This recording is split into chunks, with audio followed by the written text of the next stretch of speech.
আসসালামু আলাইকুম সবাইকে ওয়েলকাম জানাচ্ছি রেসিপি বাই আমার কিচেনে আরও নতুন একটি রেসিপি দেখার জন্য। শীতের সন্ধ্যায় গরম গরম মচমচে বাঁধাকপির পাকোড়া খেতে কার না ভালো লাগে বলেন তো। আর সেটা যদি ঘরেই নিজের হাতে তৈরি করা হয় তাহলে তার কোনো কথাই নেই।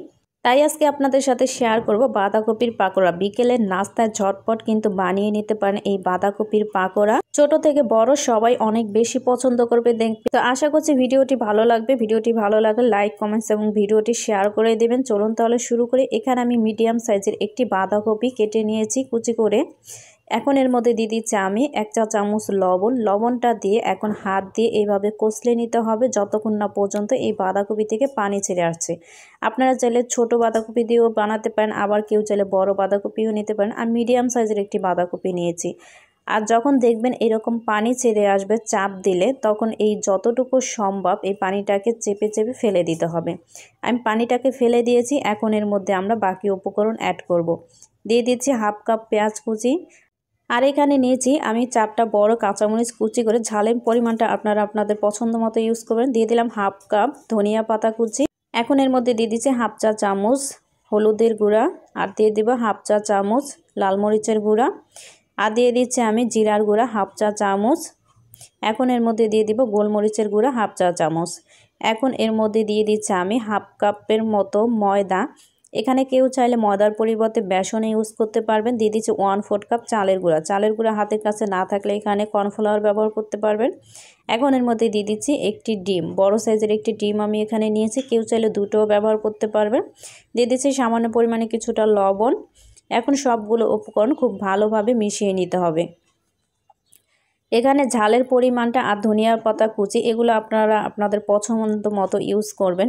সবাই কিন্তু একরকম ঝাল খেতে পছন্দ করে না, তাই আমি কিছুক্ষণ মাখিয়ে নেওয়ার পরে মনে হচ্ছে কিছুটা ময়দা আরও লাগবে। আমি 2 টেবিল চামচের পরিমাণের মতো ময়দা দিয়েছি, আর আরও কিছুটা হলুদের গুঁড়া দিয়ে দিলাম সামান্য পরিমাণে। এখন সবগুলো উপকরণ খুব ভালোভাবে মিশিয়ে নিচ্ছি। এখানে আমি প্রথমে কিন্তু হাফ কাপ ভরে কিন্তু ময়দাটা নিয়ে নিই, তাই আমার আরও 2 টেবিল চামচ পরিমাণে ময়দা লেগেছে। আপনারা পুরোপুরি হাফ কাপ নিলেই কিন্তু হয়ে যাবে। যখন এরকম মাখানো হয়ে যাবে তখনই বুঝতে হবে যে এটা আসলে ভাজার জন্য রেডি। তো আমি এখন এগুলোকে ভাজতে চলে যাব। তো ভাজার জন্য এখানে পর্যাপ্ত পরিমাণে তেল বসিয়ে গরম করে নিয়েছি। আর তেলটাকে বেশি অতিরিক্ত গরম করে ফেলা যাবে না, মিডিয়াম গরম হয়ে এলেই কিন্তু এক এক করে এই পাকোড়াগুলো দিয়ে দিতে হবে। আর চুলার আঁচটাকে মিডিয়াম টু লোয়ের মাঝামাঝি রেখে একটু সময় নিয়ে এগুলোকে ভেজে নিতে হবে মুচমুচে করে। সবগুলো পাকোড়া দেওয়া হয়ে গেলে যখন একটা পাশ হয়ে আসবে তখন এগুলোকে উল্টে দিতে হবে।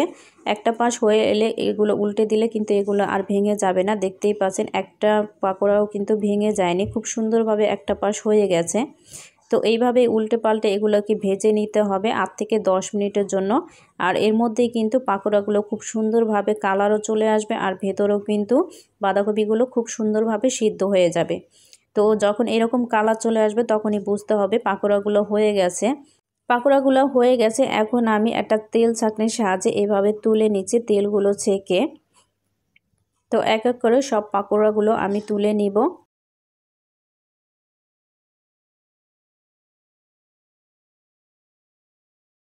সবগুলো পাকোড়া তেল থেকে উঠিয়ে এর মধ্যে আরও কিছুটা আমি পাকোড়া দিয়ে দিয়েছি। সেমভাবে এগুলোকে উল্টে পাল্টে ভেজে নিতে হবে কালার আসা পর্যন্ত। একটু সময় নিয়ে ধৈর্য ধরে এগুলোকে ভেজে নিতে হবে, তাহলে কিন্তু এগুলো মুচমুচে হবে। তো এগুলো আমার ভাজা হয়ে গেছে। এখন আমি এগুলোও তুলে নিচ্ছি।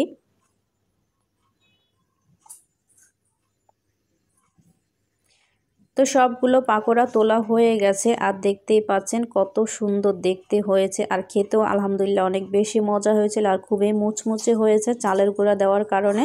আপনাদেরকে একটা ভেঙে দেখাচ্ছি আসলে ভেতরটা কেমন হয়েছে, আর খুব সুন্দরভাবে কিন্তু ভেতরে সিদ্ধ হয়ে গেছে। তো আপনাদেরকে একটু কাছ থেকে দেখিয়ে দিচ্ছি আমি। তো আশা করছি আমার আজকের রেসিপিটি আপনাদের কাছে ভালো লেগেছে। রেসিপিটি ভালো লাগলে অবশ্যই লাইক কমেন্টস এবং বেশি বেশি ফ্রেন্ড এবং ফ্যামিলির সাথে শেয়ার করে দিবেন। আর যারা এখন আমার চ্যানেলটা সাবস্ক্রাইব করেন নাই তাদের কাছে অনুরোধ করব চ্যানেলটা সাবস্ক্রাইব করে রাখবেন। তো আজকের ভিডিওটি এই পর্যন্ত। সবাই অনেক বেশি ভালো থাকবেন, সুস্থ থাকবেন। আল্লাহ হাফেজ।